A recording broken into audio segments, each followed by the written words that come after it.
If you scroll down to the bottom of the page right now, you will see this, the option to turn restricted mode on. Thank you, YouTube, by the way, for having this off by default. What it does is it hides videos that may contain inappropriate content that is flagged by users and other signals. Some of you may have seen that this feature made the news. You see, when you turn it on, some gay stuff is blocked. Now, YouTube says this is incidental, and I'm inclined to believe it. YouTube, of all places, deliberately filtering LGBT content?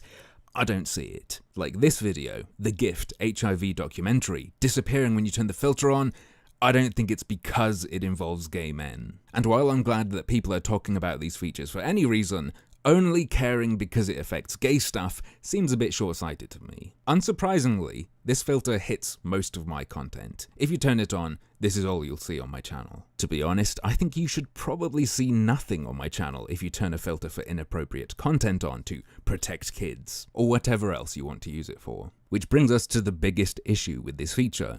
Yes, YouTube, good boy, you get a point for not forcing this on us. It's optional and off by default. As I believe filters like this should ideally be. That's my preference, good. But how does it work? As we saw at the start, it hides content flagged by users and other signals. Other signals? Like what? What does that mean? It could mean anything. I mean, we know that YouTube scans comment sections for sentiment and labels videos based on that. Does that have anything to do with it? Is this one of the other signals you use? What I'd propose is that YouTube please put a label on videos telling you it's flagged as potentially inappropriate. So when you don't have the filter on, it lets you know what would be filtered, so people have an idea of what this algorithm is selecting, so that we, all of us, can keep an eye on what you're doing. So that we don't have to keep checking by turning the filter off and on if we want to know what would be filtered and what fuckery you're up to, YouTube. Yes, I don't have to turn it on, but I really want to know what you're hiding from the people who do turn it on. So why not do that? Speaking of hiding stuff, I've got a new feature I can inflict on you if I so wish. Or at least my cyber violence channel does. If I go to the community settings tab on my secondary channel, there is the option to hold potentially inappropriate comments for review.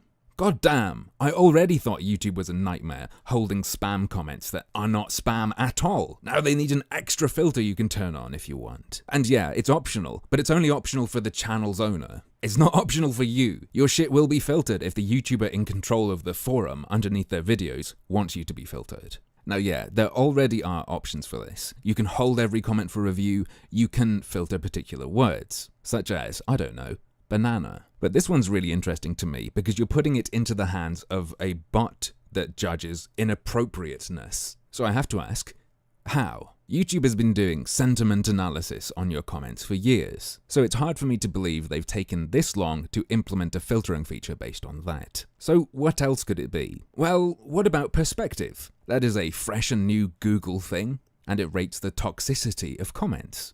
Well, I did some tests. I got perspective to rate some sentences like this, to show that it's got an extremely high toxicity rating. Then I turned on the filter for the cyber violence channel and posted it, and it wasn't filtered. So my guess is it's not that either, and they're developing something new for us YouTubers to use on you and keep things pleasant, you know, so our video can have a blue rating instead of red.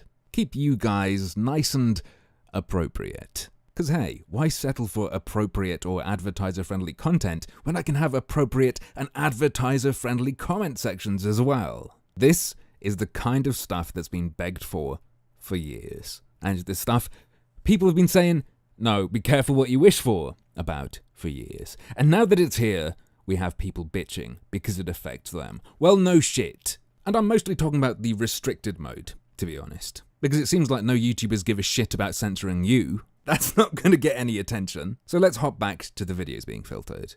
I've repeatedly said, good, it's optional. Well, it's optional for now. Who knows what they'll do in the future, especially if it turns out they can make more money with this kind of filtering. I mean, all it would really take to have a huge impact would be for them to have it on by default. How many people would not even know it was on, so not turn it off, for example? Like Twitter's quality filter that's on by default and you have to go turn off. I'm going to be honest, it kind of pisses me off to see this in the news not as a question about filtering, but as, you're filtering the wrong things. Kids need to see gay stuff. Where is the general concern for its failures? For parents trying to be good parents and protect their kids, turning it on, hiding stuff that's totally innocuous, interesting, and useful from them.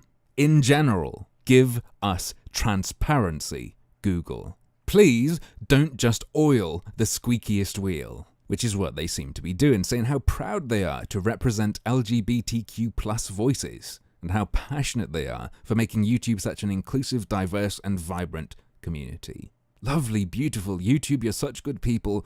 Show me how your bot works. Label what gets filtered so we can see easily. Tell us what some of these other signals are besides reporting. Explain more about this new beta comment filtering feature you're rolling out.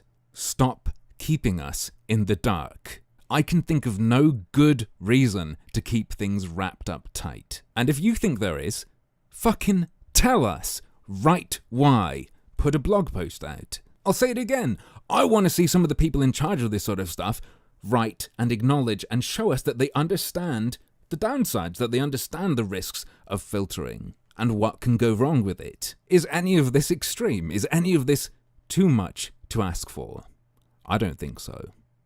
But, as usual, that's just another one of my harmful opinions.